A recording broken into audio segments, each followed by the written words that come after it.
এই জামানায় যদি হযরতে মুসা আলাইহিস সালাম আসতেন, হযরতে ঈসা নবী পর্যন্ত আসতেন, আর তারা যদি আমাদের নবী মুহাম্মদ রাসূলুল্লাহকে না মানতেন, বিশ্ব নবী জানিয়ে গেছেন আমি নবুয়ত পাওয়ার পর থেকে কিয়ামত পর্যন্ত যদি মুসা নবী ঈসা নবীও আসে আর আমার আদর্শ বাদ দিয়ে নতুন কিছু মেনে চলে, নবী হওয়ার পরও তারা জাহান্নামী। আপনি এই কথার ওজন টের পাচ্ছেন? এত বড় নবী, আল্লাহর সাথে যিনি কথা বলতেন কালিমুল্লাহ, আল্লাহর রূহ বলা হয় হযরতে ঈসা রূহুল্লাহ, এই সমস্ত নবী এখন যদি আসতেন আর মুহাম্মদুর রাসূলুল্লাহর আদর্শ বাদ দিয়ে যদি অন্য কাউকে মেনে চলতেন, তারা পর্যন্ত জাহান্নামী হয়ে যেতেন। তা আপনি যাকে মেনে চলেন, যার আদর্শ মতো চলেন, উনি কি মুহাম্মদুর রাসূলুল্লাহর চাইতেও দামি? আমি ইঙ্গিত দিলাম, জ্ঞানী মানুষ আশা করছে আপনি বুঝে ফেলেছেন। এরপরও যদি কেউ না বোঝার ভান করে থাকেন, আপনার এখানে বসে নবী ওয়াজ করলো আপনার কাজ হবে না। এই কোরআন কিন্তু নবীজি আবু জেহেলের সামনেও যেভাবে পড়েছিলেন, আবু বকরের সামনে ওইভাবেই পড়েছিলেন। আবু জেহেল কোরআন শোনার পরে তার শয়তানি বেড়ে গেছে, আর আবু বকর কোরআন শোনার পরে তার ঈমান যা ছিল আরো বেড়ে গেছে। এখানে যারা বসেছেন, যদি আবু বকরের মতো মন নিয়ে বসে, ঈমান যা আছে মাস্ট বি আরো বাড়বে। যাদাতুহুম ঈমানা, তাদের ঈমান বাড়তেই থাকবে। আজ বিশ্বের বিভিন্ন মোড়লদের কাছে ধর্ণা দিচ্ছে যারা পালিয়ে গেছে দুই বোন একসাথে। ওনারা এখন বলতে চাচ্ছে যে আমরা নির্বাচিত ছিলাম, আমাদেরকে উৎখাত করা হয়েছে। এটা ডাহা মিথ্যা কথা। আপনি নির্বাচিত ছিলেন এই 15 বছরে, শয়তানও বিশ্বাস করে না। এমনকি যদি কেউ ঘোড়াকে জিজ্ঞাসা করে, ঘোড়াও হাসবে যে একটা কথা বলবে। আমি কথা বলতে পারি না, কিন্তু আমি তো হাসতে পারি। যে কথা শুনলাম এ তো আমিও না হেসে পারি না। ঘোড়া দাঁত বের করে হাসবে না? এত বড় ডাহা মিথ্যা কথা একটা হাসি মানুষ বলেন কি করি? হাসিদের বদনাম হয়ে যাচ্ছে। এই জন্য আশা করছে আমরা যেহেতু হাসি, আমাদের গায়েও লাগে কেউ মিথ্যা বললে। মানুষ গালি দেয়, শালার পাঁচি, কথা বলে না কেন? এই জন্য আমরা আশা করব অন্তত আপনারা দুই বোন একসাথে পালিয়েছেন, একটু আল্লাহ বিল্লাহ করেন। কথা বলে না কেন? মিথ্যা কথা, মিথ্যা তথ্য মানুষকে দিয়ে আর বিভ্রান্ত করবেন না পৃথিবীর মানুষকে। সারা দুনিয়া জানে যে 15.5 বছরে কোনো নির্বাচন হয়নি। এই মিথ্যা কথা মানুষকে বলে কি আপনি লাভ করতে পারবেন? হ্যাঁ, ষড়যন্ত্র করছেন, এর মোকাবেলায় আল্লাহ বলেন আমি নিজে কৌশল করি। অমাকার না, একালিপ টান আছে জমা মোতাকাল্লিম, এটা হামজার দায়িত্ব না, কৌশল করা দায়িত্ব কার? যেহেতু আল্লাহ আমাদেরকে নির্বাচিত করেছেন লক্ষ লক্ষ নবীর উম্মতদের মাঝখান থেকে উম্মতি মুহাম্মদ হিসাবে, আর আমাদের উপরে যত বিপদ আপদ মুসিবত আসবে, ষড়যন্ত্র আসবে, ওমা জাআলা আলাইকুম ফিদ্দীনি মিন হারাজ, দিনের উপরে চলতে থাকবেন।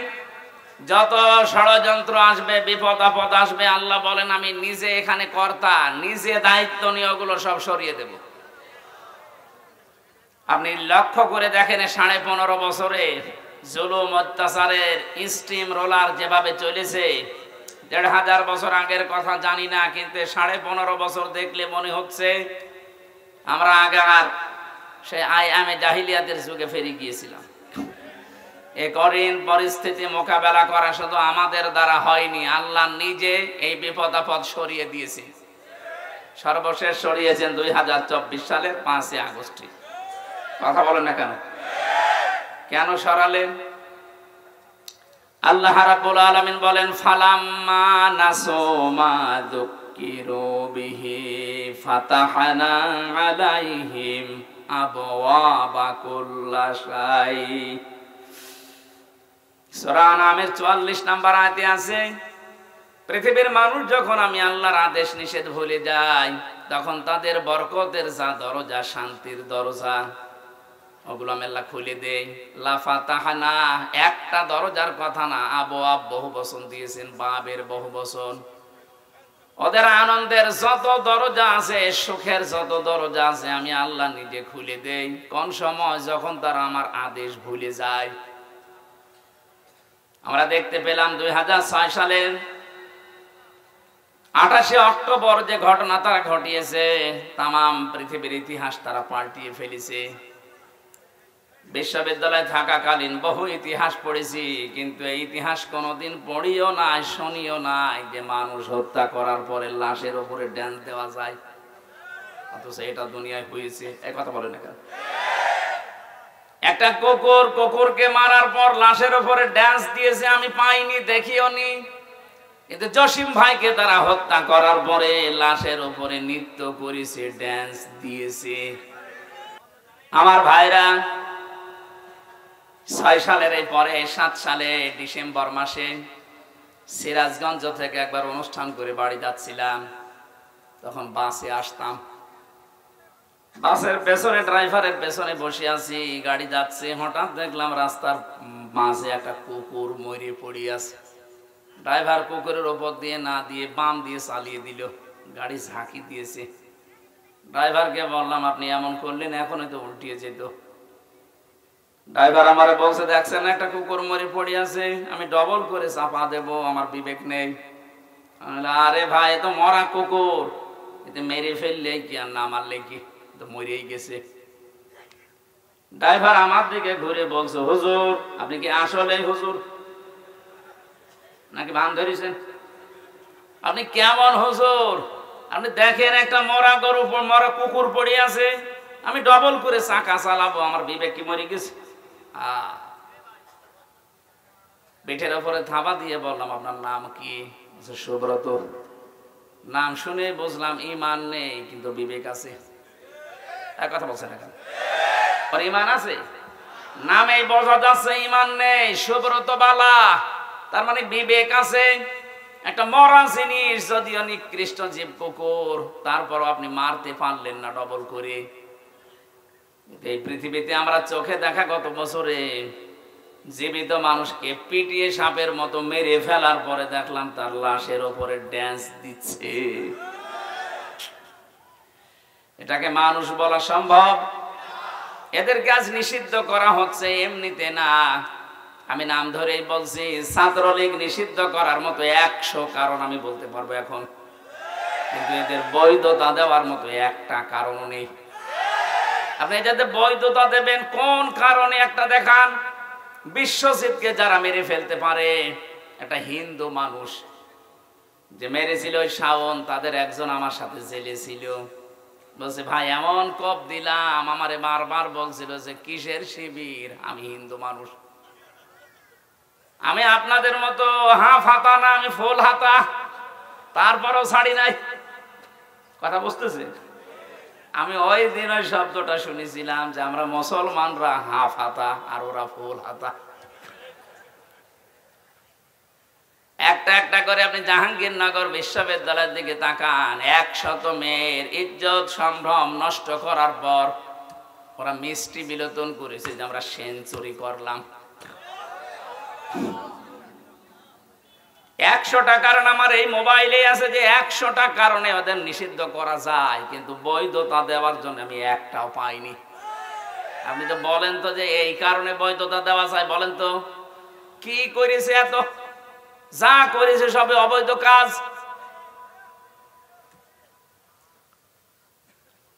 আমার যেটা শিক্ষা দেওয়ার বিষয় ছিল, একটা মানুষ 6 সালের ঘটনা যিনি ঘটিয়েছেন, যার নেতৃত্বে সারা দেশ থেকে লগি বইটা নিয়ে মানুষ গিয়েছে, হুকুমের আসামি হিসাবে তো তার নাম থাকা দরকার। কারণ আমরা এই কুমিল্লা থেকে তো ঢাকায় যেতে চাইনি, আপনার কথা মতোই আমি গেছি। মনে করলাম 6 সালের পরে আল্লাহ মনে হয় সব উল্টিয়ে দেবে, না 2 বছর পরে দেখি না, আল্লাহ নিজেই পাল্টিয়ে তাদের হাতে ক্ষমতা দিয়ে দিল, সে যেভাবেই হোক। মনে করলাম 5 বছর গেল, যাক। ও আল্লাহ 14 সালে 9 সালে দেখি 14 সালে আবার আল্লাহ তাদেরকে দিয়েছে, 18 সালে দেখলাম আল্লাহ তাদেরকে দিয়েছে, 24 সালেও দেখলাম আল্লাহ তাদেরকে দিল। কোরআনের এই আয়াতের দিকে তাকিয়ে মনে করলাম আল্লাহ মনে হয় এই আয়াতে যা বলেছে ঠিক না। ও আল্লাহ কয়দিন পরে দেখি আল্লাহ তার এই আয়াতের বাস্তবতা একেবারে অক্ষরে অক্ষরে দেখিয়েছে। হাত্তা ইযা ফারিহু বিমা উতু। আমি তাদেরকে যে নিয়ামত দিয়েছিলাম, আমার এই দানকৃত ক্ষমতা বলেন, টাকা পয়সা বলেন, পাওয়ার বলেন, প্রভাব প্রতিপত্তি বলেন, যেগুলো নিয়ে তারা শান্তি শান্তি শান্তি অনুভব করত, আমার এই দানকৃত বস্তু নিয়ে যখন তারা আনন্দে আত্মহারা হয়েছিল, ফারিহু বহু বচন আছে, তারা যখন আনন্দে মেতেছিল, আখাযনাহুম বাগতাতান। এখানে যারা আরবি গ্রামার বোঝে জিজ্ঞাসা করেন, আখাযনা এক আলিফ টান আছে, এর ফাইল কর্তা সরাসরি আল্লাহ নিজে, হোম দিয়েছেন। এরপরে আল্লাহ পাক বলেন, আমি নিজে তাদেরকে ধরলাম বাগতাতান, আকস্মিক ভাবে। ফাইদা হুম মুবলিসুন, ওরা হতাশ হয়ে গেল, নিরাশ হয়ে গেল।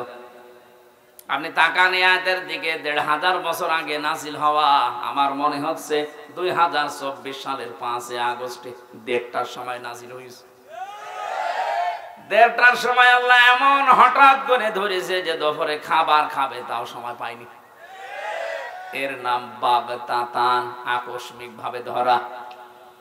এতটুকু আল্লাহ আয়াতটা শেষ করে দেয়নি, পরের শব্দে জানিয়েছেন ফাইদা হুম মুবলিসুন। ও মানুষগুলোর চেহারার দিকে আপনি তাকিয়ে দেখেননি নবী?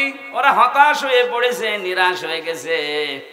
যতগুলো জালেম এই ৫ তারিখের পরে ধরা পড়ছে, আপনি তাকান, প্রত্যেকের চেহারায় হতাশার ছাপ।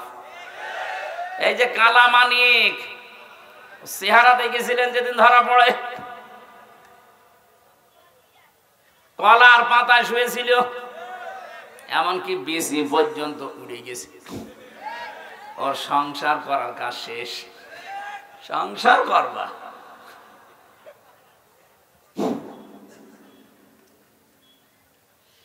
আয়াতের পরের শব্দটা আমার কাছে খুব আশ্চর্য মনে হচ্ছে, ফাকুতিআ দাবিরুল কওমিল্লাযীনা যালামু। আল্লাহ পাক বলেন, আমি নিজে জালেমদের শিকড় কেটে দিয়েছি। সুতরাং জালেম যারা, তাদের শিকড় কেটে দিয়েছে সরাসরি কে? এজন্য জালেমদের কথা শুনে উদ্বুদ্ধ হয়ে এখন যদি দেশে কেউ বিশৃঙ্খলা তৈরি করে, নিজের কপালে নিজে আগুন লাগাচ্ছেন। ওদের যদি ক্ষমতায় থাকতো তাহলে পালিয়ে যেত না, যেহেতু ধরেছে সরাসরি আল্লাহ নিজে। ছাত্র জনতা এটা একটা উপলক্ষ। বিএনপির মতো, জামাত ইসলামের মতো এত বড় বড় রাজনৈতিক দল 15.5 বছরে এক চুলও নড়াতে পারে নাই। সেখানে নিরস্ত্র, কিচ্ছু হাতে নেই, খালি হাতে ছাত্র ছাত্রী। আমার মনে হয় আল্লাহ ঠিক আবাবিল পাঠিয়েছিল। এই শব্দটা তারই প্রমাণ, মাকার না। আমি নিজে একটা কৌশল করলাম, আল্লাহ পাক পরের শব্দ দিয়েছেন মাকারাহুম লা ইয়াশউরুন। এমন কৌশল করেছি যে যারা টেরও পায়নি। কোনদিন ভাবে না যে ছাত্র, এই নিরস্ত, এদের মাধ্যমে আমাদের পালিয়ে যাওয়া লাগবে, কোনদিন ভাবে না। আল্লাহ রাব্বুল আলামিন পরের আয়াতে জানিয়েছেন ফানজুর, নজর করে দেখো, কাইফা কানা আকিবাতু মাকরিহিম। দুনিয়ায় যারা ষড়যন্ত্র করেছিল তাদের পরিণাম আমি কি করেছি আপনি তাকান। আন্না দাম্মারনাহুম ওয়া কওমাহুম আজমাইন।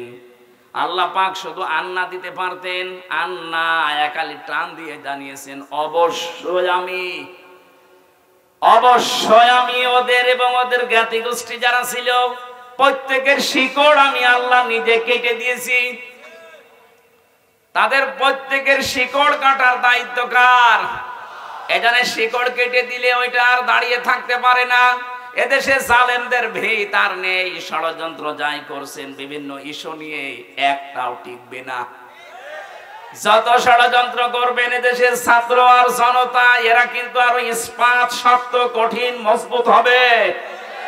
ছোটখাটো যে মনোমালিন্য গুলো আছে আপনাদের, এই ছোটখাটো ষড়যন্ত্রের কারণে আরো বেশি মজবুত হয়ে যাবে। শেষে বলবেন আল্লাহ আগেই তো ভালো ছিল।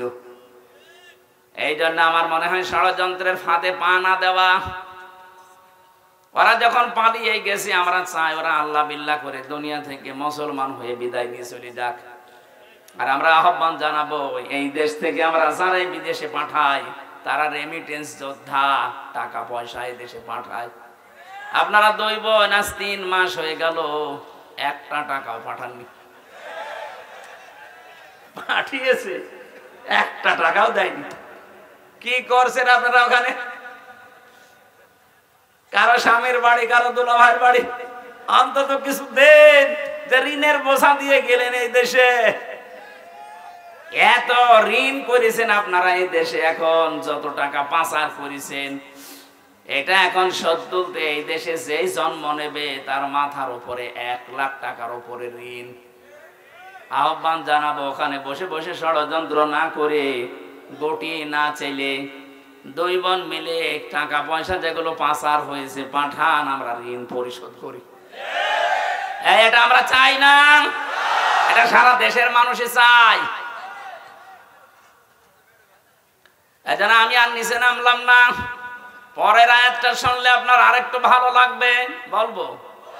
আপনি আবার অন্য দিকে নেবেন না, দেখবেন মেলে কিনা। আল্লাহ পাক বলেন ফাতিলকা বুয়ুতুহুম খাবিয়াতাম বিমা যালামু ইন্না ফি যালিকা লাআয়াতান লিকাওমি ইয়ালামুন। আল্লাহ ফা দিয়ে আয়াত শুরু করলেন। ফাতিলকা এই সেই ঘর, বাইতুন 1 বছর, বুয়ুত বহু বছর, হুম মানে তাদের। আল্লাহ বলেন এই সেই ঘর, এই যে তাকান, এই সেই ঘর। তিনি যেন আঙ্গুল এভাবে দিয়ে আমাদেরকে দেখাচ্ছেন, হে নবী আপনি দেখতে পান না, এই সেই ঘর। খাবিয়াতান যেগুলো জনশূন্য করে দিয়েছি, বিমা সালামু তাদের জুলুমের কারণে। কি জুলুম করেছিল তারা? মাটির নিচে যে আয়না ঘরের কথা বলছিলেন, আমি তো মাত্র 10 দিন ছিলাম, আমি টের পেয়েছি যে মানুষ কত নিকৃষ্ট হতে পারে। ওখানে কত মানুষ 2 বছর, 5 বছর, 8 বছর, 10 বছর, 14 বছর পড়ে আছে, কেউ জানে না। এত বড় বড় নখ হয়ে গেছে, চুল দাড়ি গপ মনে হচ্ছে জঙ্গল থেকে বেরিয়ে আসতেছে। কিছু কিছু মানুষ এই বড় বড় নখ দিয়ে দেওয়ালের সাথে খুশিয়ে খুশিয়ে লিখে রেখেছে যে ভাই যদি বাইরে যেতে পারেন তবে এই নাম্বারে একটু বলবেন যে আমি বেশি আছি। টের পাচ্ছেন? 10 দিনে আমার জীবন অতিষ্ঠ হয়ে গেছে, আমার মাজা এখনো পর্যন্ত ব্যথা। মুফতি ফখরুল ইসলাম আমার সাথে ছিলেন, উনি বলছিলেন হামজা ভাই আপনার সাথে কি করে জানি না, তবে আমার এই পায়ের ভেতর দিয়ে হাত দিয়েছে, এইভাবে পায়ের ভেতরে হাত দিয়ে সামনে যে লোহার ব্যারিকেড দেওয়া ওর সাথে আটকে হ্যান্ডকাপ দিয়ে লাগিয়ে দিস। 2 মিনিট 5 মিনিট না, বছরের পরে বছর, 1.5-2 মিনিট সময় দিল টয়লেট করার জন্য। সকালে কয়েকটা পচা ছোলা দিয়েছে তো দেখতাম, দুপুর বেলা দিয়েছে, যা খাবার মনে হচ্ছে কেউ মাখিয়ে দিয়েছে, পারলে খান না বলে রোজা রাখেন। মাঝে মাঝে ভাবতাম আল্লাহ যারা দায়িত্বে এখানে আছে এরা বাইরে যে সংসার করে কি করে? এদের তো মা বাবা স্ত্রী সন্তান আছে, এদের তো বন্ধু বান্ধব আছে, বাইরে যে এরা মিলামিশা করে কি করে? অবশ্যই এরা লাল পানি খায় অথবা ওরা ঘুমের বড়ি খায়, তাছাড়া স্বাভাবিকভাবে জীবন এই দৃশ্য দেখে যাওয়ার পরে ওদের বাইরে যে সংসার করা সম্ভব না। এত বড় জুলুম যেখানে করেছিলেন, বিভিন্ন নেতাদের বাড়িতে সন্তান টর্চার সেল আছে, আবরার ফাহাদকে পিটিয়ে মারার মতো জায়গা বানিয়ে রেখেছে। এরকম কঠিন ভয়ঙ্কর দৃশ্যগুলো যারা তৈরি করলেন, আল্লাহ পাক বলেন এই জুলুমের কারণে ওদের বসবাসের ওই ঘর বাড়ি আমি আজ বিরান জনশূন্য উজাড় গৃহ বানিয়ে দিয়েছি। এর বাস্তব প্রমাণ বাংলাদেশ। আপনি আমার কুষ্টিয়ায় চলেন হানিফের বাড়ি দেখতে, কি জৌলুসপূর্ণ বাড়ি, কি জাঁকজমকপূর্ণ ঘর, অথচ এখন মনে হচ্ছে জাতীয় টয়লেট। শুধু এইটা না, গত পরশুদিন আমি দিনাজপুরে ছিলাম, ওখানকার যিনি এমপি ছিল, মন্ত্রীও ছিল এক সময়, সেই লোকটার বাড়ি আমাকে দেখাতে নিয়ে গেল। কি অবস্থা, আমার মনে হচ্ছে 8-9 জন মিলে একসাথে টয়লেট করছে, মনে হচ্ছে জাতীয় টয়লেট পেয়েছে। অথচ কয়েকদিন আগে ওখানে মানুষ গিয়ে দুর্বিসন্ধি করতো, ষড়যন্ত্র করতো মানবতার বিরুদ্ধে, ইসলামের বিরুদ্ধে, মুসলমানদের বিরুদ্ধে। আপনি মিলাতে পারছেন না। আল্লাহ যেন দেখিয়ে দিচ্ছে এই সেই ঘর, এই সেই, বলেন আপনি ঢাকা ধানমন্ডি যান, এই সেই ঘর। আজকেও পেপারে দেখলাম 4-5 জন একসাথে বসেছে টয়লেট করতে, মানে প্রসাব করছে, মনে হচ্ছে একবার দল বেঁধে চলে গেছে। আমার বাস্তব জীবনের একটা কাহিনী আমি শিক্ষার জন্য বলি। 2016 সালে গিয়েছিলাম হজে। আমি তাওয়াফ করা শেষ করলাম, তখন বেশ ভালোই লাগছিল। হঠাৎ আমি উপরে গিয়ে যেই দাঁড়িয়েছি দেখি আমার পেটে মারাত্মক ব্যথা। এক পুলিশকে ডাক দিয়ে বললাম, ভাই এতক্ষণ তো ভালোই ছিলাম, এখন আমার পেটে ব্যথা করছে, খুব যন্ত্রণা। পুলিশ আমার দিকে তাকিয়ে ওর ভাষা দিয়ে বলছে, ইয়া হাজি ওর হজ্জাত আয়না বিলা দুকা। ও হাজি, দেশ কোথায়? আমি জি, তুমি বাংলাদেশ। বাংলাদেশ থেকে এসেছি। আমারে বলছে, আপনি এটা কোন জায়গা জানেন না? না তো। বলছে, এটা আবু সাহেলের বাড়ি, আপনি এখনো পায়খানা না করে দাঁড়িয়ে আছেন, তাড়াতাড়ি করেন। হ্যাঁ, সত্যি পায়খানা করে দেখি আমার পেটের ব্যথা ভালো হয়ে গেছে। আল্লাহ আমাকে জানাতে চেয়েছে, হামজা এত টাকা খরচ করে আসলে 6000 কিলোমিটার দূর থেকে, আর এই শয়তানের বাড়ি পায়খানা না করে চলে যাবা, তাড়াতাড়ি করো। আমার তো মনে হচ্ছে ওই দৃশ্যের পরে বাংলাদেশে বহু জালেমের বাড়ি ঘর আল্লাহ জাতীয় টয়লেট বানিয়ে দেবে। দেশের মানুষের পেটে ব্যথা হবে, বিভিন্ন রকমের মান্যত করবে, ওখানে যে পুরা করবে। এক কথা বলেন না কেন?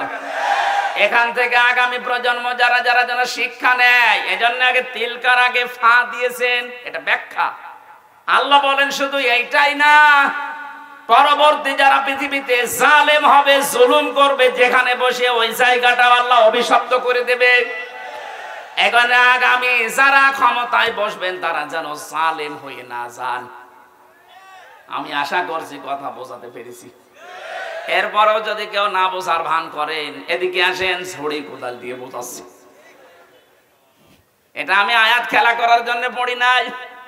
আগামীতে যারা চেয়ারে বসবেন তারা যেন জালেম হয়ে না যান, শিক্ষা নেবেন। 5 বছর হয়তো জুলুম করবেন, জনতা কিন্তু জেগে উঠবে।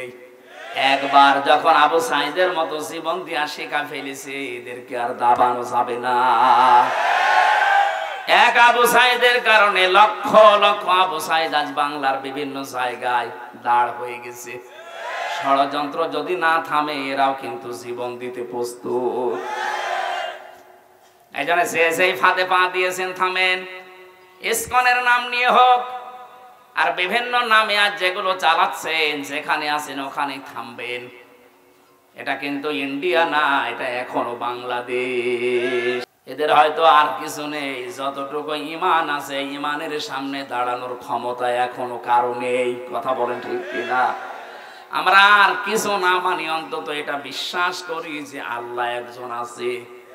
এক কথা বলেন না কেন? আমার মনে হয় শুধু আমরা না, এদেশে আমরা যারাই বাস করি অন্য ধর্ম অনুসরণ করতে পারে, কিন্তু উপরওয়ালা একজন আছে, এই কথা তারাও বলে। কথা বলেন। আপনি পিনাকি ভট্টাচার্যের দিকে তাকান, আমার মনে হয় যে ওর 100টা কথা বললে 90টা আল্লাহর নামে বলে। অথচ নাম দেখেছেন, ধর্ম দেখেছেন পিনাকি ভট্টাচার্য, হিন্দু মানুষ। আপনি গয়েশ্বর বাবুর কাছে যান, 14টা কথা বললে আমার মনে হয় 10টায় আল্লাহর নামে বলে। সবাই এই পৃথিবীতে যারাই আছে, বিশেষ করে এই বাংলাদেশে, এরা সবাই বিশ্বাস করে আল্লাহ একজন আছে, উপরওয়ালা একজন আছে। কারণ বিপদে পড়লে আমরা দেখি দলমত থাকে না, সবাই তখন ডাকে কাকে। আমি ছোটবেলায় বরিশালে পড়তাম, ওই সময় ব্রিজ ছিল না, নৌকায় যাওয়া লাগতো। লঞ্চে ট্রলারে নৌকায় যখন যাচ্ছি, হঠাৎ দেখি ঝড় উঠেছে নৌকায়, টলাটলি করে নৌকা। আমরা যারা মুসলমান আছি বলছি লা ইলাহা ইল্লাল্লাহ। একজন দাদা হিন্দু আর দাদি 2 জন মিলে আমাদের সাথে পড়ছে লা ইলাহা ইল্লাল্লাহ। কি গো, চেহারা দেখে মনে হয় অন্য ধর্মের। এই যে এখানে কি দেওয়া থাকে, তিলক। ডাক দিয়ে বললাম, দাদা মুসলমান হয়েছেন কবে? হয়নি। কালেমা পড়লেন? যে ঝড় উঠেছে ও কালী দুর্গার কাজ না, আল্লাহ লাগবে। বিপদে পড়লে সবাই ডাকে কাকে? আমরা আজকে শিক্ষা নিয়ে যাওয়া লাগবে। আল্লাহ পাক যদি জালেমদের বাড়ি ঘর জনশূন্য করে দিয়ে টয়লেট বানিয়ে দিতে পারে মাত্র 3 মাসের ব্যবধানে, 3 বছর যেতে দেন, ওই জায়গাতে মানুষ ঘৃণা করেও যাবে না।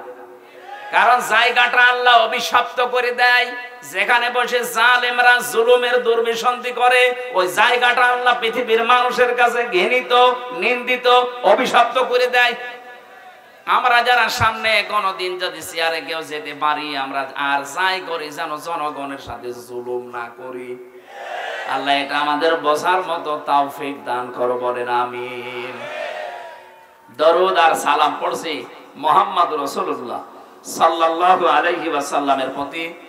যারা আনিত আদর্শ পেয়ে আমরা খুশি না বেজার? বলেন বলেন। এই জামানায় যদি হযরতে মুসা আলাইহিস সালাম আসতেন, হযরতে ঈসা নবী পর্যন্ত আসতেন, আর তারা যদি আমাদের নবী মুহাম্মদ রাসূলুল্লাহকে না মানতেন, বিশ্ব নবী জানিয়ে গেছেন আমি নবুয়ত পাওয়ার পর থেকে কিয়ামত পর্যন্ত যদি মুসা নবী ঈসা নবীও আসে আর আমার আদর্শ বাদ দিয়ে নতুন কিছু মেনে চলে, নবী হওয়ার পরও তারা জাহান্নামী। আপনি এই কথার ওজন টের পাচ্ছেন? এত বড় নবী, আল্লাহর সাথে যিনি কথা বলতেন কালিমুল্লাহ, আল্লাহর রূহ বলা হয় হযরতে ঈসা রূহুল্লাহ। এই সমস্ত নবী এখন যদি আসতেন আর মুহাম্মদুর রাসূলুল্লাহর আদর্শ বাদ দিয়ে যদি অন্য কাউকে মেনে চলতেন, তারা পর্যন্ত জাহান্নামী হয়ে যেতেন। তা আপনি যাকে মেনে চলেন, যার আদর্শ মতো চলেন, উনি কি মুহাম্মদুর রাসূলুল্লাহর চাইতেও দামি? আমি ইঙ্গিত দিলাম, জ্ঞানী মানুষ আশা করছে আপনি বুঝে ফেলেছেন। এরপরও যদি কেউ না বোঝার ভান করে থাকেন, আপনার এখানে বসে নবী ওয়াজ করলো আপনার কাজ হবে না। এই কোরআন কিন্তু নবীজি আবু জেহেলের সামনেও যেভাবে পড়েছিলেন, আবু বকরের সামনেও ওইভাবেই পড়েছিলেন। আবু জেহেল কোরআন শোনার পরে তার শয়তানি বেড়ে গেছে, আর আবু বকর কোরআন শোনার পরে তার ঈমান যা ছিল আরো বেড়ে গেছে। এখানে এখানে যারা বসেছেন, যদি আবু বকরের মতো মন নিয়ে বসে, ঈমান যা আছে মাস্ট বি আরো বাড়বে। যাদাতুহুম ঈমানা, তাদের ঈমান বাড়তেই থাকবে। কিন্তু আবু জেহেলের মতো মন নিয়ে যদি বসেন, আমি আমির হামজা না, কাবার ইমাম আব্দুর রহমান সোদাইসি ওয়াজ করলেও আপনার ঈমান বাড়বে না, আপনার শয়তানি বাড়বে। আশা করছি আপনি আবু জেহেলের মতো মন নিয়ে না, আবু বকরের মতো মন নিয়ে বসবেন। এক কথা বলেন না কেন? আমার আজকের আলোচনার বিষয় যে জাহান্নামের আয়াত পড়লাম, এমনি পড়ি নাই। পৃথিবীতে যে সেই ধরনের অপরাধ করবে, আল্লাহ পাক তাকে ওই জাহান্নামের দরজা দিয়ে প্রবেশ করাবে। আমি বহুবার এই কুমিল্লাতে এসেছি, বিশেষ করে 3টা বছর তো জালেমের জেলখানায় ছিলাম। এর আগে যতবার এসেছি বহু জায়গায় বলেছিলাম যে জাহান্নাম নিয়ে আমাদের এই দেশে, বিশেষ করে বাংলাদেশ আর ভারত, এই 2টা দেশে একটা ভ্রান্ত তথ্য দেওয়া আছে। আমরা মনে করি জাহান্নাম 7টা আর জান্নাত 8টা। না, জাহান্নামের স্তর বা জান্নাতের স্তর 7টা 8টা হতে পারে, কিন্তু জান্নাত আর জাহান্নাম একটাই। আমি এটা বানিয়ে বলছি না। সূরা নাহাল না হিজর, সূরা হিজরের ভেতরে আছে 14 নাম্বার পারার 3 নাম্বার পৃষ্ঠা 7 নাম্বার লাইনের 43 44 নাম্বার আয়াত।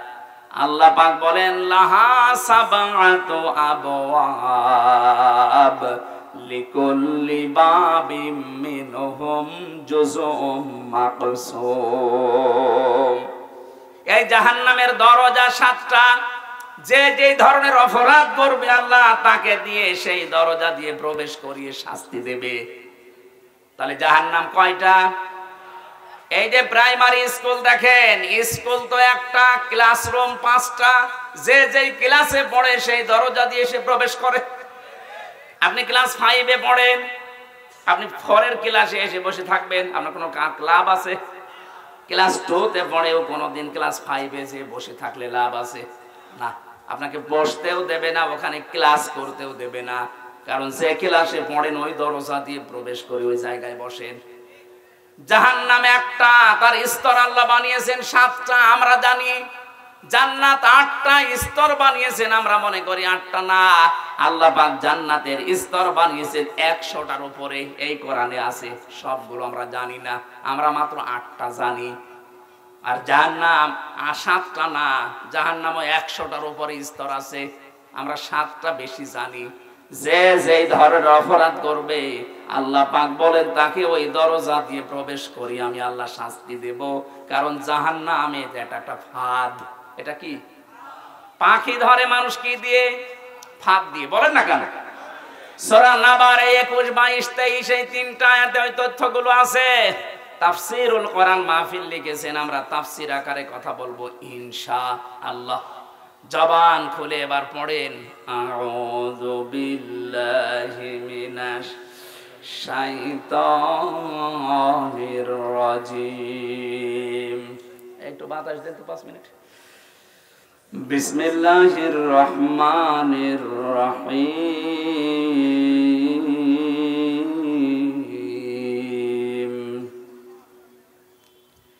ইন্না জাহান্নামা কানাত মিরসাদা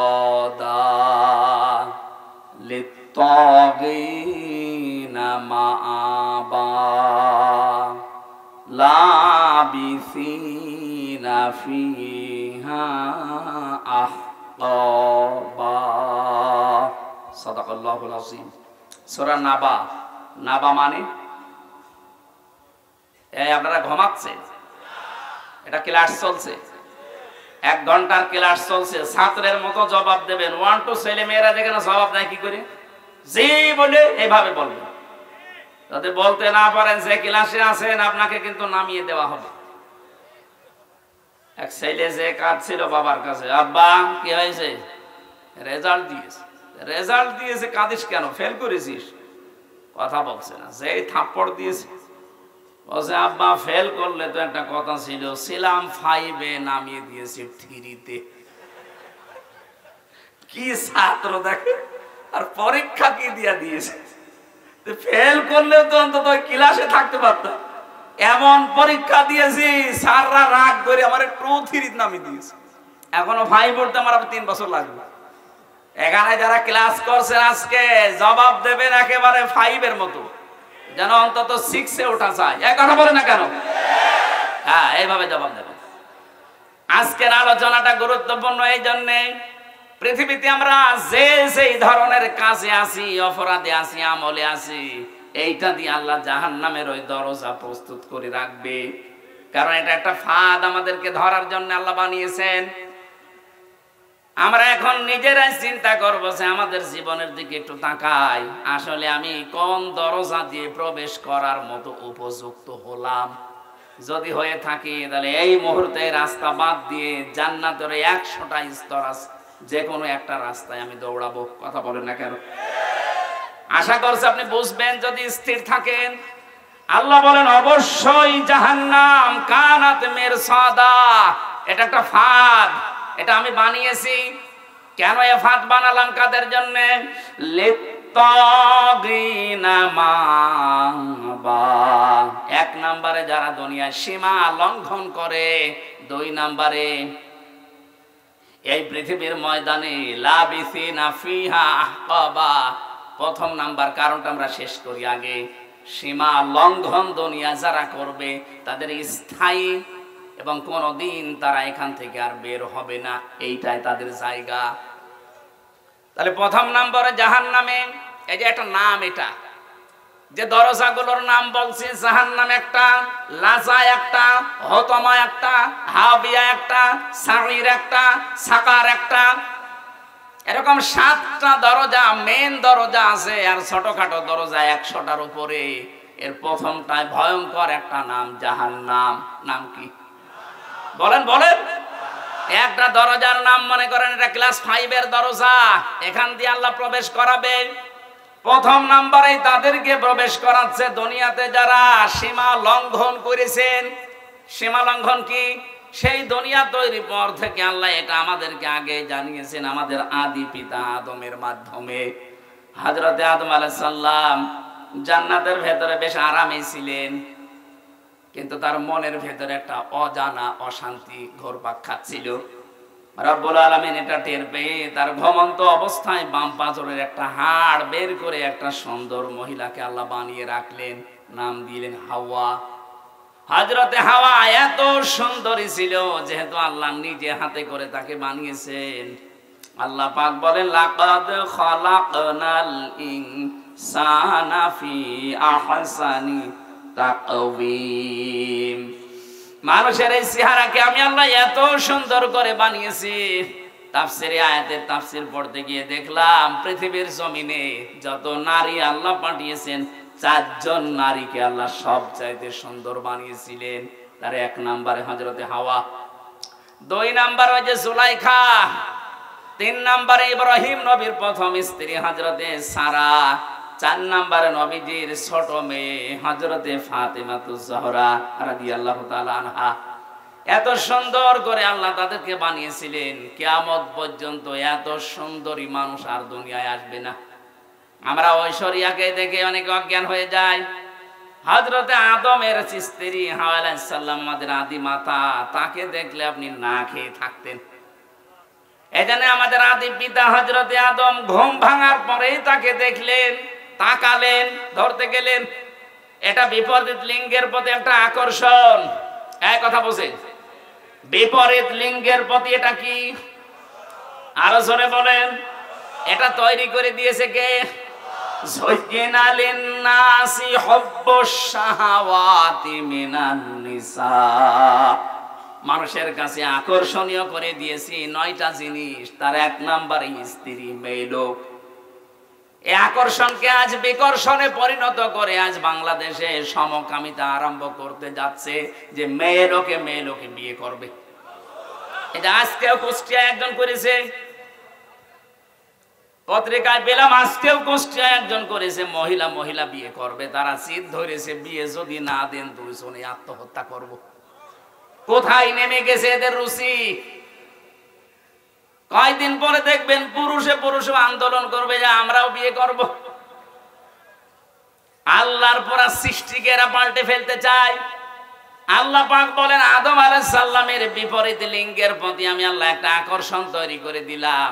এইটাই আমার ফাইনাল চূড়ান্ত সিদ্ধান্ত। কিয়ামত পর্যন্ত বিপরীত লিঙ্গের প্রতি একটা আকর্ষণ আপনার থাকবে। যাদের এই আকর্ষণটা বিকর্ষণে পরিণত হয়ে বিপরীত লিঙ্গের দিকে যেতে চাই না, সমলিঙ্গের দিকে যেতে চান, আপনি বুঝবেন আপনি আর মানুষ নেই, আপনি জানোয়ার। পৃথিবীর জানোয়ারও এত নিচে নামে না। এই কথা বলেন না কেন? সুতরাং সমকামিতা যারা প্রমোট করছেন, আজ বাংলাদেশে মানবাধিকারের অফিস বানানোর নাম করে সমকামিতার অফিস বানাতে ঢাকায় আন্দোলন চলছে। সে যে দেশ হোক না কেন, আপনাদের দেশে আপনারা চালান। এই দেশে 96% মুসলমান। আল্লাহর এই নিষিদ্ধ কাজ একজন জীবিত থাকতো আমরা হতে দেব না। এক কথা বলেন, নিষিদ্ধ কাজ জারি হয়ে গেলে আল্লাহর গজব পড়বে। লূত আলাইহিস সালামের জামানায় যেমন গজব দিয়ে আল্লাহ ঝড় টানে ওই সাগরকে ডেড সি বানিয়ে দিয়েছেন, মৃত সাগর। এই শুধু এই পুরুষে জেনা করার কারণে। ওইটা যদি বাংলাদেশে চালু হয়, এ দেশকে আল্লাহ এ শুধু কক্সবাজারের এই সমুদ্রের পানিকে শুধু 20 হাত লম্বা করে বলবে, যা একটু ঘোরন দিয়াই, পুরা বাংলাদেশ পানির নিচে যেতে কয়েক মিনিটে। এরকম ডেড সি বানাতে আল্লাহর কি 10 বছর লাগবে? বলেন। এই জন্য আমরা সাবধান। অনেকে বলছে জেদা করছে গরুগা, আপনি বেঁচে থাকেন না, হবে না।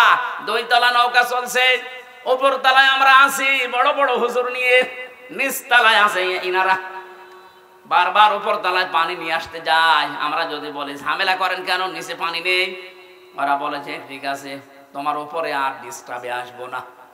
নিচে তক্তা একটা খুলে নিয়েছে, ওপরে আমরা যদি এই দৃশ্য দেখে বলি ঠিক আছে, যে যা করছে করুক গা, লা ইলাহা ইল্লাল্লাহ। ওরা যেমন নিজেরা ডুববে, আমাদেরকেও ডুবাবে। এখন এই পানি থেকে যদি বাঁচতে চান, এই কাজ যারা করছে, তক্তা যারা খুলে ফেলছেন, অবশ্যই উপরে যারা আমরা আছি, লা ইলাহা ইল্লাল্লাহ এখন বাদ দিয়ে তাড়াতাড়ি করে ওদের নিষেধ করা লাগবে। যদি নিষেধ শুনতে না চায়, পিটানো লাগবে। পিটিয়েও কাজ না হলে বেঁধে রাখা লাগবে, বেঁধে রেখেও কাজ না হলে মেরে ফেলা লাগবে। কত বলছেন নাকি? কারণ আমাদের তো বাঁচা লাগবে নাকি? আপনি সমকামিতা আরম্ভ করে শুধু নিজেরা মরবেন না, আল্লাহ রাগ করে যদি গজব দেয় আমরাও মরবো। এই কারণে আমার বাঁচতে হবে আগে। আপনি এই কাজ করতে পারবেন না। এই জন্যে তো বাংলাদেশে এত আন্দোলন হচ্ছে যে ফারুকীকে তাড়াতাড়ি সরান, সে সমকামিতে প্রমোট করে। আমরা ফারুকের বিরুদ্ধে না, কিন্তু তার এই নিকৃষ্ট কাজের বিরুদ্ধে। সে যে সিনেমাগুলো বানিয়েছে, এই ব্যাচেলর, 60% সিঙ্গুলার নাম্বার, একটাতেও মুসলমানের কোনো উপকার হয় দেখান? শুধু চরিত্র ধ্বংস করা আর পরকীয়া প্রেম কি করে করা যায় সেইটা শিখিয়েছে। এখন প্রশ্ন আসতে পারে, হুজুর আপনি কয়দিন দেখেছেন? আমার দেখা লাগে না। এগুলো স্ক্রিপ্ট দেখলেই বোঝা যায় যে এর ভেতরে আছে কি। নিজের স্ত্রীকে দিয়ে যারা সমকামিতার এই প্রমোট করে, বিশেষ করে যে ব্যাচেলর, এই সিনেমাতে যে মানুষগুলো অভিনয় করেছে তাকান, এই মানুষগুলো নিজের স্বামীকে বাদ দিয়ে কি করে পরকীয়া প্রেম করা লাগে এই শিক্ষা জাতিকে দিচ্ছে। এমনি জাতিকে ধরে রাখা সম্ভব হচ্ছে না। এমনি নাচনি পড়ি, তারপর যদি ঢোলের মাড়ি পায় ও তো কাপড় খুলে নাচবে। কথা বলে না কেন? এই জন্য তো বারবার আমরা আহ্বান জানাই, প্রতিবাদ জানাই, কষ্ট হয় আমাদের, এরপরেও আমরা প্রতিবাদ জানাচ্ছি। আপনি অপরাধ করে নিচে মরবেন না, আমারে নিয়ে মারাবেন। কথা বলেন ঠিক কি না? আমরা আমাদের নিজেদের বাঁচার তাকিদে হলেও এই প্রতিবাদ করছি। সুতরাং আজ যারা সমলিঙ্গের প্রতি আকর্ষণ, আপনি আর মানুষ নেই, আপনি জেনে রাখেন আপনি জানোয়ার। বলেন, কোন জানোয়ার মারা গেলে জানাজা হয়, কবরে দেওয়া হয়? আপনি জানোয়ার মারা গেলে আপনারও জানাজা নেই, কবর নেই। মুসলমানদের কবরে আপনার জায়গা নেই। হয় আপনাকে আমরা পুড়িয়ে ফেলবো, নাই নদীতে ভাসিয়ে দেব। জানি যাদের কপালে হেদায়েত নেই, এত কড়া কথা বলার পর এই শালাদের কাজ হবে না। এই মিডিয়া, এই শালাদের বললাম, এটা আবার দিয়ে দিও না। এটা বলার মতো মুখ দিয়ে চলে এসেছে, দেখবেন এইটাই কালকে দেবে যে এই শব্দ হুজুর বলেছে, এখন কি করবেন পরে। হযরত আদম আলাইহিস সালাম যখন ধরতে গেছেন, আল্লাহ বলে তাকানো যাবে না, ধরাও যাবে না। হযরত আদম আলাইহিস সালাম বলেছিলেন, আল্লাহ তাকানো যাবে, ধরা যাবে, কোন বুদ্ধি আছে ওইটা বলেন। আল্লাহ পাক বলেন বুদ্ধি একটা আছে, বিয়ে করা লাগবে। হযরত আদম বলছে, আল্লাহ আমি আগেই রাজি। আগে রাজি মানে বাংলাদেশে বহু আদমের সন্তান আমরা আছি। এই যুবক মানুষ নামাজের ফরজ কয়টা? 13টা বলতে পারে না, কিন্তু বিয়ে করা ফরজ এটা জানে। এটা জানে না। আল্লাহ রাব্বুল আলামিন বলেন বিয়ে করতে রাজি হও, দেন মোহর কই? দেন মোহর নেই। দেন মোহর নেইতে বিয়ে করার শখ আসে কোত্থেকে? তার মানে আয়াত থেকে বোঝা যায় বিয়ে করার আগে আপনার দেন মোহর জোগাড় করা লাগবে। যদিও বাংলাদেশে এখন সিস্টেম নেই, বাকিতে লিখে রাখেন পরে সময় পেলে দেব। তো বাকিতে লিখে রাখেন পরে সময় পেলে দেব, পরে সময় পেলে বিয়ে করবেন। কথা বলেন না কেন? এখানে হাজারো আল্লাহর ওলি বসে আছে, এখনো পর্যন্ত দেন মোহর দেয়নি। জনম বাকি, পুরা ফাঁকি। মাহফিলের সভাপতি ইঞ্জিনিয়ার সাহেব, কত আপনার দেন মোহর? কত? 1.5 লাখ। আপনি সেই আমার বাবার বয়সী, এরপরেও 1.5 লাখ, আর আমি আমার 50,000। না, 1.5 লাখ অনেক বেশি করে ফিটেছে। আলহামদুলিল্লাহ দিয়েছে। হ্যাঁ ঠিক আছে, জমি জায়গা লিখে নিয়ে লিখেছে। অথচ এখানে দেন মোহর বাকি আছে, আমি চেহারা দেখলে টের পাচ্ছি। হাত তোলেন তো কাদের বাকি আছে? দেখি আরেকবার মুসলমানি দিলে দেখি দেন মোহর দিতে পারো না। কুমিল্লার বদনাম হয়ে যাবে না? কে এবার ছেলে মেয়ে বিয়ে দেবে? দেন মোহর বাকি আছে যাদের, না হাসি ঠাট্টার জন্য না, দেওয়া লাগবে। ওয়াতুহুন্না উজুরহুন্না ফারিদা, এটা নামাজ পড়ার মতো ফরজ। কি কথা বললেন না? আর একটা নিয়ম বাংলাদেশ থেকে দূর করা লাগবে। আজ যারা 150, 200, 250 বরযাত্রী নিয়ে মেয়ের বাড়িতে খেতে যান, এটা ছোট লোকি কারবার, জায়েজ নেই এটা। আপনি অলিমা করবেন, নিজের বিয়ের অলিমা নিজে করবেন, মেয়ের পক্ষের আরো 50, 100, 200 জন, আর আপনার নিজের আত্মীয় আরো 200, 500 লোক নিজের বাড়িতে খাওয়াবেন। কিসের বরযাত্রী যাচ্ছে? বাবার যেটা কুসন্তান ওইটা বরযাত্রী যায়। আপনি কি কুসন্তান? আজকে নিয়ত করেন জীবনে আর কারো বরযাত্রী যাবো না। বিয়ে হয় হোক না হয় না হয়, বিয়ে করলে দরকার হয় বাবাকে বলবেন যে আমি অনুষ্ঠান করবো আমার বাড়িতে, মেয়ের বাড়ির আরো 50 জন নিয়ে এসে খাওয়াবেন। 18, 20 বছর 22 বছর এত কষ্ট করে এই মেয়েটা মানুষ করে আপনাকে দিচ্ছে, ওই মেয়েটার কোনো লাভ ওর মেয়ের আর মা আর বাবা পায় না, সব লাভ আপনার। এই কথা বলছেন এখন? আপনার সন্তান তার ধারণ করা লাগে, আপনার বংশ বৃদ্ধি করা লাগে, খেদমত করা লাগে, সারা জীবন আপনার বাড়ি থাকা লাগে। অথচ মেয়েটা মানুষ করে দিলেও তার কি লাভ আছে? কোনো লাভ নেই। খালি 18, 20 বছর 22 বছর ওর পেছনে বিনা কারণে শ্রম দিয়েছে আর খরচ করেছে। আমি বারবার এটা বলছি কারণ আমার 3টা মেয়ে, কোনো ছেলে নেই। আমার তো বাঁচা লাগবে নাকি?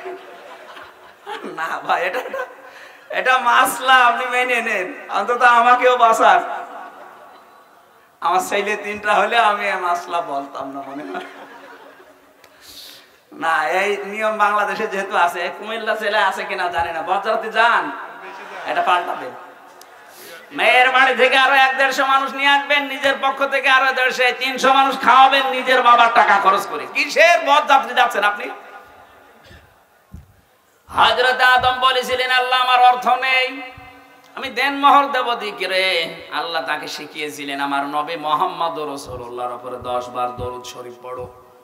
বিয়েটা হয়ে গেল, জিবরাইল নিজে কাজী হয়ে বিয়ে পড়িয়েছেন। বিয়ে শেষ করার পরে এবার আমি এই শব্দটা বলার জন্য আসলাম। আল্লাহ রাব্বুল আলামিন ডাক দিলেন আদমকে, অকুলনা ইয়া আদম উসকুন আনতা ওয়া যাওজুকাল জান্নাতা ওয়াকুলা মিনহা রাগাদান হাইসু শি'তুমা। কয়েকটা মাসলা এখান থেকে আসবে, খুব ভালোভাবে শুনবেন। আল্লাহ পাক বলেন, আদম বিয়ে হয়ে গেছে, বউ নিয়ে চলে যাও বাড়িতে। জান্নাত হযরতে আদমের বাড়ি আর আমাদের বাবার বাড়ি। কথা বলেন এখন, জান্নাত হযরতে আদমের বাড়ি আর আমাদের, আরো জোরে বলেন আমাদের। কি পেলেন এখান থেকে? বিয়ে করার পরে ওয়াকুলনা ইয়া আদম উসকুন আনতা, আপনি নিজে, ওয়া যাওজুকাল জান্নাহ, আর আপনার স্ত্রীকে। তার মানে বউ বিয়ে করার পরে ওটা নিয়ে আপনার বাবার বাড়ি যাওয়া লাগবে। অথচ কত মানুষ আরো ঘর জামাই থাকে। আপনার লজ্জা নেই? আপনার বিয়ে করে বউ বাড়ি থেকে নিয়ে যাওয়া লাগবে বাবার বাড়ি, আর আপনি নিজে সহ থেকে যাচ্ছেন ঘর জামাই। না, এই সিস্টেম পাল্টান, এটা ছোট লোকি কারবার। বউ নিয়ে বাবার বাড়ি যাবে, যেই শেষ নেই। আল্লাহ শিক্ষা দিয়েছেন এখানে 3টা। অকুলা, যারা আরবি গ্রামার বসে জিজ্ঞাসা করেন, আল্লাহ কিন্তু আংতা অকুলা দিতে পারতেন, একবারেই দিয়ে বসন দিয়েছেন যে নিজের বাড়িতে বউ নিয়ে যাওয়ার পরে নিজে মরণের খাওয়া খাবা, এরপরে বউকে খাওয়াবা না। একবারে কোলা দিয়ে বসন কেন দিলেন? আজ বাংলাদেশে নারী পক্ষ, নারী স্বাধীনতা আন্দোলন, নারী বিপ্লব পরিষদ, নারী মুক্তি পরিষদ, 13টা সংগঠন কাজ করছে মেয়েদের অধিকার আদায়ের জন্য। অথচ আল্লাহ যে অধিকার মেয়েদের দিয়েছে, কিয়ামত পর্যন্ত পৃথিবীর কেউ এই অধিকার দিতে পারবে না। আল্লাহ পাক কি সমতা দিয়েছেন দেখেছেন? কোলা আদম নিজে খাবে, তারপরে বউ খাবে, হবে না। যেই পরিমাণ সেই মানের খাবার নিজে খাবে, ওই মানের খাবার স্ত্রীকে খাওয়ানো লাগবে। এমনকি কোন মানুষ যদি ভালোবাসা মহব্বতের নজরে নিজের স্ত্রীকে খাবার খাওয়ায়, প্রতিটা লোকমা সাদগা দেওয়ার মতো সওয়াব হয়। মানুষ খাবার খাওয়ায় নিজের বউ বাদ দিয়ে অন্যের বউকে। ও বলছে ঠিক, তার মানে ও কি করে? কুমিল্লাবাসী, আজ বাংলাদেশে যদি আয়াতটা রাষ্ট্রীয় ভাবে কায়েম থাকতো, আল্লাহর কসম, মেয়েরা যে আন্দোলন গুলো করার জন্য বিভিন্ন ফাঁদে পা দিয়ে আজ বেপরদা হয়ে চালাচ্ছে যে আমাদের অধিকার দেওয়া লাগবে, সমান অধিকার। কিসের সমান অধিকার? আল্লাহ পাক আপনাদের অধিকার আমাদের চাইতে আরো 3 গুণ বেশি দিয়েছেন। কি কথা বললেন আদমকে দেওয়া কোলা, নিজে যা খাবে নিজে যা পড়বে ওই পরিমাণে ওই মানের খাবার হওয়া লাগবে। আপনি নিজে খাচ্ছেন বিরিয়ানি, বউকে খাওয়াবেন খিচুড়ি, হবে না, ওই মানের খাবার তাকে দেওয়া লাগবে, নাই তো আপনি কিয়ামতে জালেম হয়ে উঠবেন। এই জন্য তো 2টা 3টা 4টা যাদের বউ তারা যাতে ইনসাফ করতে না পারে, এই কারণেই তারা জাহান্নামী হয়ে যাবে। আল্লাহ 2টা 3টা 4টা বিয়ের কথা বলেছেন ঠিক, কিন্তু শেষে এসে বলেছেন যদি ইনসাফ করতে না পারো, যদি ভয় হয় আশঙ্কা হয়, তো এক বউ নিয়ে সন্তুষ্ট থাকো। 2 নম্বরে রাগাদান হাইসো সে তোমা, বউ নিয়ে শুধু বাবার বাড়িতে নিজের বাড়িতে নিয়ে আটক অবস্থায় রাখবা, ঘরের ভেতরে না, ওকে নিয়ে বেড়াতে যাবা, যেখানে ইচ্ছা যাবা, যা ইচ্ছা খাবা। তার মানে বউ নিয়ে বেড়াতে যাওয়া মাঝে মাঝে, এটা আদম নবীর সুন্নাত। এই নির্দেশ কার? আরো জোরে বলেন। কোনদিন নিয়ে গিয়েছেন কোন জায়গায় বেড়াতে? স্ত্রীকে সাজগোজ করার জন্য কোন স্বামী যদি অর্থ ব্যয় করে, নবীজি বলেন ওটা আল্লাহর রাস্তায় দান করার সওয়াব হয়। মিজান সাহেব যদি ওনার স্ত্রীর জন্য প্রতি মাসে 20,000 টাকা করেও সাজগোজ করার জন্য কসমেটিক কিনে দেয়, মনে করবেন 20,000 টাকা আমি আল্লাহর রাস্তায় দান করে আসলাম। কোন স্ত্রী তার নিজের স্বামীকে নিজের দিকে আকৃষ্ট করার জন্য যদি সাজগোজ করে আয়নার সামনে বসে বসে, যতক্ষণ সাজবে নফল নামাজের সওয়াব হবে। আজ এই পারিবারিক জীবনে এই ছোটখাটো বিষয়গুলো গুরুত্ব দেয় না মেয়েরা, এই কারণে অধিকাংশ স্বামী পরকীয়া প্রেম করে। এটা আরেকটু জোরে বলতে পারলেন না? আর একটু জোরে বলেন। তার মানে পরকীয়া প্রেম এলাকায় চলছে।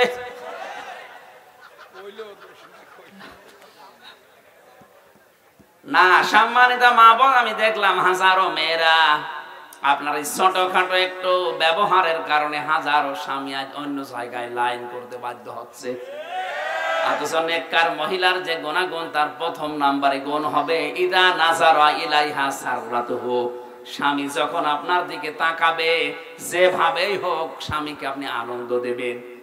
সাজগোজ করে হোক, কথাবার্তা দিয়ে হোক, ব্যবহার আচার দিয়ে হোক, দরকার হয় কাতুকুতু দেবেন, কি অসুবিধা কি? তাকে আনন্দ দেওয়া লাগবে, সে যেন বাইরে থেকে এসে তার ক্লান্ত শরীর অর্ধেক অন্তত ভালো হয়ে যায়। হযরতে খাদিজাতুল কুবরার জন্য আল্লাহ জান্নাতে একটা আলাদা ঘর বানাবেন, যে ঘরের ভেতরে কোনো নয়েজ নেই, কোনো আওয়াজ নেই, কোলাহল মুক্ত। কেন? কারণ নবীজি বাইরে থেকে যখনই আসতেন, ঘরে প্রবেশ করার পর একটা শান্ত স্বচ্ছ নির্মল একটা নিরাপদ জায়গা তার জন্য হযরতে খাদিজা ব্যবস্থা করে রেখেছিলেন। আল্লাহ এত খুশি হয়েছেন স্বামীর প্রতি আচরণে, খাদিজার জন্য আল্লাহ নিজে একটা ঘর আলাদা বানিয়ে রাখবে, যেখানে কোনো আওয়াজ থাকবে না। আর স্বামীর জন্য নিজের ঘরটাকে যদি নয়েজ মুক্ত, আওয়াজ মুক্ত রাখতে পারেন, টেনশন মুক্ত, ওই ঘরটার জন্য জান্নাতে আপনার একটা ঘর আল্লাহ আলাদা বানিয়ে দেবেন। 2 নম্বরে কার? নিজের ইজ্জত, তার সম্ভ্রম, স্বামীর সম্পদ, স্বামীর সন্তান, এগুলো সে হেফাজত করে রাখবে। অধিকাংশ মেয়েদের ভেতরে গুণগুলো আজ নেই। ওরা নামাজ পড়ে, রোজা রাখে, দান সাদগাও করে, হজও করে এসেছে, অথচ স্বামী বাইরে গেলে মনে হচ্ছে ও দিন পেয়েছে। এমন এমন মানুষকে মোবাইলে কথা বলে, অথচ মেয়েরা মোবাইলে কথা বলবে কোন ফোর্সে, কোন আওয়াজে, সে আওয়াজ পর্যন্ত আল্লাহ কোরআনে দিয়েছেন। সূরা আহজাব 22 নাম্বার পারা, প্রথম নাম্বার পৃষ্ঠা, 3 নাম্বার লাইনের 32 নাম্বার আয়াত। এটা তাফসীরে খাজেনের ভেতরে আছে। আল্লাহ পাক বলেন, ইয়া নিসান নাবিয়্যি লাস্তুন্না কাআহাদিম মিনান নিসাই ইনিত্তাকাইতুন্না ফালা তাখদা'না বিল কওলি ফায়াতমা'আল্লাযী ফী কলবিহি মারাদুন ওয়া কুলনা কাওলাম মা'রুফা। তাফসীরে খাজের বাড়ি যে যদি দেখেন সূরা আহজাবের 32 নম্বর আয়াত, এখানে কয়েকটা তথ্য আছে। আল্লাহ বলেন, হে নবীর স্ত্রীরা, যদিও নবীর স্ত্রীরা উম্মতের জন্য মা, উম্মতের জন্য কি?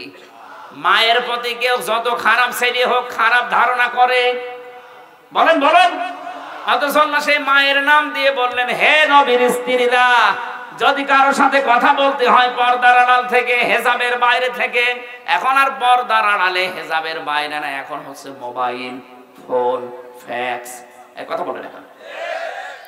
যদি আপনি মোবাইলে কারোর সাথে কথা বলতে চান, কথা বলবেন সত্য কথা, মিথ্যা কথা বলা যাবে না। অথচ আজ মোবাইলটা হয়ে গেছে মিথ্যা কথা বলার যন্ত্র। আছে কুমিল্লায়, বলছে আমি ঢাকায় আছি, নাকি এরকম নেই? আল্লাহ বলেন মেয়েরা যদি কথাও বলো কারোর সাথে, কথা বলবা সত্য, মিথ্যা কথা বলবা না, কিন্তু ভাষা হবে রুক্ষ সূক্ষ্ম। এমন গরম মেজাজে কথা বলবা ওই পারে যে আছে ও যেন মনে করে আল্লাহ মেয়ে না আজরাইল। কথা বলে না কেন? এখানে শুধু 14 জন পুরুষ মানুষের নাম আছে। এই 14 জন পুরুষ বাদ দিয়ে দুনিয়ার যে কেউ মহিলাদের সেটে যদি কল আসে, ওই 14 জনের ভেতরে আপনার আপন বাবা, ওই যে ধর্ম বাবা পাতিয়েছে ওই বাবা বাদ দেন, আপন বাবা, আপন ছেলে, আপন ভাই, বোনের ছেলে, আপন বোনের ছেলে, আপন বোনের মেয়ে, না আপন বোনের ছেলে, আপন ভাইয়ের ছেলে, এরকম 14 জনের তালিকা আছে তাফসিরে সূরা নিসার 21 নম্বর আয়াত। এই 14 জন বাদ দিয়ে যদি কাবার ইমাম আব্দুর রহমান সুদাইসিও কল দেয়, আপনি কথা বলবেন সঠিক সত্য, কিন্তু ভাষা হবে রুক্ষ সূক্ষ্ম। এমন গরমে কথা বলবেন মানুষের ভেতরে যদি শয়তান ধোঁকাও কিছু দেয়, ও যেন শয়তান আগে পালিয়ে যায়। আর যদি শাবনূরের কণ্ঠে দিয়ে মোলায়েম গলায় কথা বলতে আরম্ভ করেন, একদিন 2 দিন 5 দিন 2-3 মাস পরে দেখবেন আপনাকে নিয়ে আল্লাহর রাস্তায় চলে গেছে। আল্লাহ পাক বলেন আদম সন্তান, তোমার এই স্ত্রীকে নিয়ে ঘুরতে যাবা, যেখানে ইচ্ছা যাবা, যা ইচ্ছা খাবা, কিন্তু সাবধান, ওয়ালা তাকরাবা হাদিহিস শাজারাতা ফাতাকুনা মিনাজ জালিমিন। ওই গাছটার নিকটে যাবা না। এই গাছ আমরা অনেকেই মনে করি এটা গন্ধম গাছ। কি গাছ? না, শুধু গন্ধম গাছ হলে আল্লাহ কোরআনে আয়াত নাযিল করে আমাদের দিতেন না। আল্লাহ বলেন ওই গাছটার নিকটে, মানে ওটা নিষিদ্ধ জায়গা আমি আল্লাহর জন্য। এরকম নিষিদ্ধ জায়গা এই পৃথিবীতে কোরআনে কারীম 500 জায়গার নাম দিয়েছে। এরকম 500টা আল্লাহর নিষিদ্ধ বর্ডার আছে, এগুলো যেন সীমা লঙ্ঘন করবা না। যদি করো জালেম হয়ে যাবা। হযরত আদম আলাইহিস সালাম যে জায়গায় গিয়েছিলেন, ওই জায়গায় যাওয়া তার জন্য নিষিদ্ধ ছিল। এই নিষেধ করেছিলেন কে? আরো জোরে বলেন। আপনার বউ নিয়ে ঘুরতে যাবেন, মেয়ে নিয়ে যাবেন, কিন্তু এমন অনুষ্ঠানে যাওয়া যাবে না যেখানে গেলে নিজেরও পর্দা থাকে না, বউরও পর্দা থাকে না। এরকম বিয়ে অনুষ্ঠান দেশে নেই? এক কথা বলেন। শিশু মেলা যাবেন না যেখানে শিশু নেই, শুধু শিশুর খালারা আর মামারা। এরকম শিশু মেলা নেই দেশে? ওখানে গেলে অ্যাক্সিডেন্ট হবে। এই জন্য ওয়ালা তাকরাবা হাদিহিস শাজারা, ওইটাও একটা গাছ। আদম নবীকে দিয়ে আল্লাহ এটা জানিয়েছেন আমার বর্ডার দুনিয়াতে। এরকম পুরা কোরআনে আল্লাহ 500 বর্ডার দিয়েছেন। সুতরাং বর্ডার যারা ক্রস করে, সীমা লঙ্ঘন যারা করে, তাদের জন্য যে দরজা, ওটার নাম জাহান্নাম। নাম কি? জাহান্নাম। আরো জোরে বলেন। জাহান্নাম। 2 নাম্বারটা বড় কঠিন জায়গা। আল্লাহ বলেন জাহান্নামে গেলে মা বা ওদের আশ্রয়স্থল হবে ওইটা। লাবিসিনা ফিহা হাকাবা, ওই মানুষগুলো চিরস্থায়ী ভাবে থাকবে ওখানে। আজ বাংলাদেশে অনেকে কি প্রচার করেছে আমি জানি না, অনেকে মনে করেন যে আমি জাহান্নামে যাব 2-5 দিন, 1 বছর 5 বছর পরে বের হয়ে চলে আসবো। কি আর শাস্তি হবে, যা হয় হোক। বের হওয়ার সময় তো আবার হাউজে কাউসার থেকে গোসল করে আবার আগের হামজা হয়ে যাব। আপনি কি এটা দুনিয়ার জেলখানা পেয়েছেন নাকি? আমি 3 বছর আগে 64 কেজি হয়ে ঢুকেছিলাম। 3 বছর পরে আমার 10 কেজি ওজন কমে গেছে। তা তো ভালোই ছিলাম। আর জাহান্নামের ভেতরে আল্লাহ বর্ণনা দিয়েছেন, কাল্লা ইন্নাহা লাযা নাযাআতাল লিশাওয়া। কখনোই না, তোদেরকে আমি লাজা দিয়ে প্রবেশ করাবো। এটা আবার আরেকটা দরজার নাম। এই লাজা যাদেরকে দেব, সঙ্গে সঙ্গে প্রবেশ করলে চামড়া আগেই খসে যাবে। কি ভয়ঙ্কর জায়গা দেখেছেন? এই দরজা দিয়ে প্রবেশ করতে দেরি, চামড়া খসতে দেরি হবে না। জাহান্নামের লাসা নামে যে দরজা আল্লাহ বানিয়েছেন, এই লাসায় আল্লাহ তাদেরকে প্রবেশ করাবেন। এখানে শাস্তি হচ্ছে ঢুকলে আগে চামড়া খসে যায়। আমি তো 3 বছরে 10 কেজি কমে গেছে। আমি বের হওয়ার সময় 54 কেজি ছিলাম, প্রবেশ করার সময় 64 কেজি ছিলাম। 3 বছরে আমার খাওয়া দাওয়া দেওয়ার পরও 10 কেজি কমে গেছে। আর জাহান্নামে লাসায় দেওয়ার সঙ্গে সঙ্গে মানুষের চামড়া আগে খসে যাবে। আল্লাহ পাক বলেন এখানে ডাকবে কাদেরকে জানো? কারা এ দরজা দিয়ে প্রবেশ করবে? তাদউ মান আদবারা ওয়া তাওয়াল্লা ওয়া জামাআ ফাআওয়া। পৃথিবীর ময়দানে যাদেরকে সত্যের দিকে আহ্বান করা হয় কিন্তু তারা উল্টো মুখ ফিরিয়ে চলে যায়। আর বাংলাদেশে এই প্রকার মানুষ বেশি। ঠিক। সত্যের দিকে আহ্বান করা হচ্ছে আল্লাহর কোরআন দিয়ে, নবীর হাদিস দিয়ে। আমি তো মন মতো কথা বলছি না, সবই দলিল দিয়ে বলছি। এগুলো শোনার পরেও যারা আবার টান করে মুখ ফিরিয়ে চলে যায়, বাদ দে। এই কথা যারা বলে মানুষগুলো জান্নাতে যাওয়া ওই রকম অসম্ভব, সূচের ছিদ্র দিয়ে উঠ যাওয়া যেরকম অসম্ভব। আমাদের আচরণ চরিত্র যেন এরকম আবার না হয়ে যায়। না বলছে বলুক, ওরকম বলেই থাকে না। আমি আর কি মারার জন্য বলছি না। তাদের ডাক দেওয়া হবে তাদেরকে, মান আদবারা ওয়া তাওয়াল্লা, যে ব্যক্তি মুখ ফিরিয়ে নেয় আর উল্টো দিকে চলে যায়।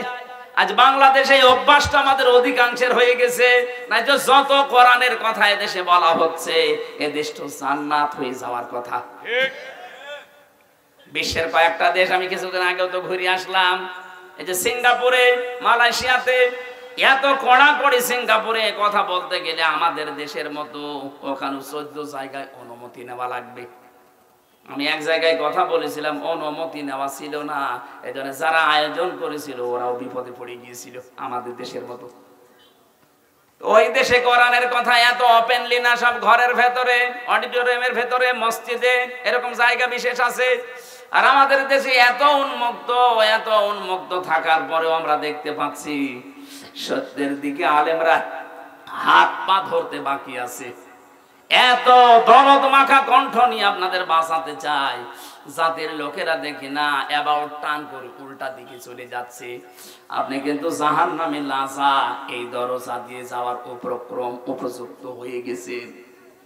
দ্বিতীয় নম্বর আচরণ দেখেন তো, জামাআ ফাআওয়া। যারা দুনিয়ায় মাল সম্পদ খালি জমা করে আর শুধু সংরক্ষণের জন্য বিভিন্ন কায়দা কৌশল পথ অবলম্বন করে, এটাও বাংলাদেশে বেশি। দিনের পরে দিন শুধু সম্পদ জমা করতে আছে। আর কি করে এটা সংরক্ষণ করা যায়? কি করবেন আপনি এটা দিয়ে? এখান থেকে 200 বছর পরে যদি আপনি আবার ফিরে আসেন এই কুমিল্লায়, এই জমজম হোটেলেও যদি আপনি ঢুকতে চান, আল্লাহর কসম 200 বছর পর আসলে এই জমজমে আপনাকে ঢুকতে দেবে না। আপনার ছেলের 3 পুরুষের পরে তারা ঠিক এটা বসবাস করবে। 3 পুরুষের 150 বছর পার হয়ে যাবে, 200 বছরের মাথায় আপনি আসবেন। আপনার ছবিও যদি টাঙানো থাকে, ওই 3 নাম্বার পুরুষ যেটা, সে বলবে না কে আপনি, কিসের মিজান? আপনি যদি থাকতে চান তাহলে মসজিদে গিয়ে থাকেন গা। এই কথা বলে না কারো। আল্লাহ রাব্বুল আলামিন এটা আমাদেরকে 1500 বছর আগে জানিয়েছেন। আমাল হায়াতুদ দুনিয়া ইল্লা মাতাউল গুরুর। দুনিয়ার জীবনটা কিন্তু ধোঁকা। ও আমার বান্দা বান্দিরা, অনেক ভালোবাসি তোমাদেরকে, ধোঁকায় পড়েছে নিজের আসল পুঁজি নষ্ট করে ফেলো না। সুতরাং আমরা প্রশ্নপত্র হাতে পেয়ে গেছি, এরপরও যদি ফেল করি আমার মনে হয় আমাদেরকে 5 থেকে 3 নামিয়ে দেওয়া দরকার। আমরা 3 নামতে চাই না, আমরা 4 থেকে 5 থেকে 6-এ উঠতে চাই। যেন দুনিয়ার জীবনটা যেন অন্তত আমরা বুঝি এটা একটা ধোঁকার জায়গা। সে যেই বলেন, আপনার মা বাবা ও ধোঁকা, ছেলে মেয়েও ধোঁকা। স্বার্থ ছাড়া এই পৃথিবীতে কোনো মানুষকে ভালোবাসে আমি পাইনি। এই জন্য ধোঁকায় পড়ে যেন আমার আসল পুঁজি আমি নষ্ট করি না ফেলি। যাই করব আমার আখেরাতের পুঁজি যেন ঠিক থাকে। কথা বলে না কেন? আজ হারাম উপায় করেছেন যারা, একটা হারামকে আল্লাহ স্থায়িত্ব দেয়নি। কোরআনে কারিমে আল্লাহ জানিয়েছেন ইয়ামহাকুল্লাহুর রিবা ওয়া ইউরবিস সাদাকাত। পৃথিবীতে যারা হারাম ইনকাম করবে, সুদ দিয়ে, মানুষকে ধোঁকা দিয়ে বোকা বানিয়ে যারা উপায় করে, এগুলো আমি আল্লাহ ধ্বংস করি। এর বাস্তব প্রমাণ এই দরবেশ কত কোটি কোটি টাকা আত্মসাৎ করেছে আপনি দেখেন। 36,000 কোটি টাকা কোথায় এখন আর শুয়ে আছে? আমাদের মতো জেলখানায়, পার্টিতে শুয়ে আছে। বাস্তবতা এইটাই। কি হয়েছে এখন? যদি সে মারা যায়, বলেন তো, বাংলাদেশে 1 নাম্বার ধনের তালিকায় তার নাম ছিল, কি হলো এগুলো দিয়ে? পোড়াটাই আল্লাহ ধ্বংস করে ফেলেছে। আগস্টের 5 তারিখে দেখেছেন কত গাড়ি, 5 কোটি 8 কোটি 12 কোটি টাকার গাড়ি রাস্তায় পড়ে আছে, মালিক নেই। হারাম ইনকাম করলে আল্লাহ স্থায়িত্ব দেয় না, ওটা আল্লাহ ধ্বংস করে দেয়। কিন্তু বৈধ জিনিসের কোনো ক্ষয় নেই, যতটুকুই হোক আল্লাহ পাক নিজে বলেন আমি ওটা বৃদ্ধি করতে থাকি। যেন প্রত্যেকটা জায়গায় যেন হারাম থেকে বেশি হালাল ইনকামের দিকে যতটুকু সম্পদ রেখে যান যেন জায়েজ থাকে। আপনি একেবারে পাহাড় পরিমাণ তৈরি করে গেলেন, যদি ওটা সংরক্ষণের লাইন রাস্তা সব ক্লিয়ার করেও রেখে যান, 200 বছর তালিকা দিয়েছিলাম, 200 বছরও লাগবে না, 100 বছর পরে আসলেও আপনাকে আপনার নিজের ঘরে আর উঠতে দেবে না। আল্লাহ এই জীবন সম্পর্কে ভালোভাবে অনুধাবন করার তৌফিক আমাদেরকে দাও, বলেন আমিন।